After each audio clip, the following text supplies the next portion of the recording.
25 March 1971 দুঃস্বপ্নের মতো এক রাত। নিরস্ত্র মানুষের ওপর সেদিন নেমে এসেছিল আগুন আর গুলির ঝড়।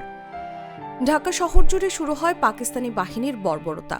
তাদের মূল লক্ষ্য ছিল স্বাধীন ভূখণ্ড, তার মানুষ আর মানুষের সুন্দর ভবিষ্যতের স্বপ্ন ধ্বংস করে দেয়া।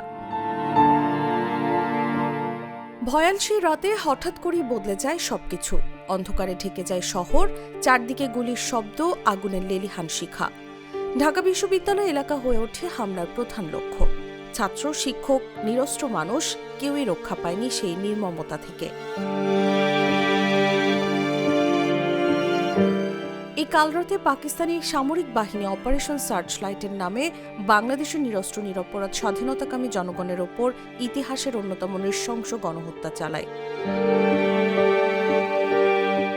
2017 সাল থেকে জাতীয়ভাবে 25 মার্চ গণহত্যা দিবস হিসেবে পালিত হয়ে আসছে। যথাযথভাবে দিবসটি পালনে নানান কর্মসূচি গ্রহণ করা হয়েছে। এ উপলক্ষে রাষ্ট্রপতি মোহাম্মদ শাহাবুদ্দিন ও প্রধানমন্ত্রী তারেক রহমান পৃথক বাণীতে সেই ভয়াল রাতের শহীদদের স্মৃতির প্রতি গভীর শ্রদ্ধা জানান।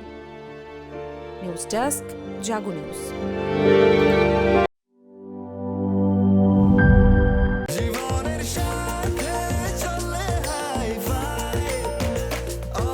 স্বাস্থ্যকর অল টাইম, সব সময় অল টাইম হেলদি লাইফ।